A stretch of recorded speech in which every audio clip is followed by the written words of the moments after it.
ಕತ್ತಲು ಸಮೀಪಿಸುತ್ತಿತ್ತು. ಅದೊಂಥರ ನಿರ್ಜನ ಪ್ರದೇಶ. ತೀರಾ ಜನಸಂಚಾರವೇನೂ ಇರಲಿಲ್ಲ.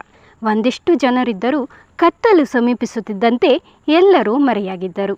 ಆ ಒಂಟಿ ಮರದ ಕೆಳಗೆ ಒಂಟಿಯಾಗಿ ಅಳುಮೊರೆ ಹಾಕಿಕೊಂಡು ಕುಳಿತಿದ್ದಾಳೆ ಸಾನ್ವಿ.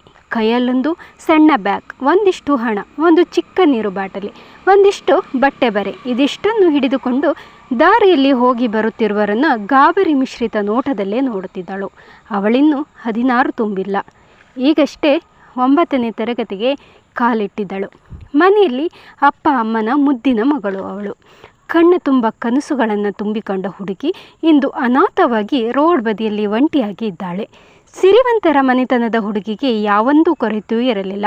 ಕೇಳಿದ್ದೆಲ್ಲ ಕ್ಷಣಾರ್ಥದಲ್ಲಿ ನೆರವೇರುತ್ತಿತ್ತು.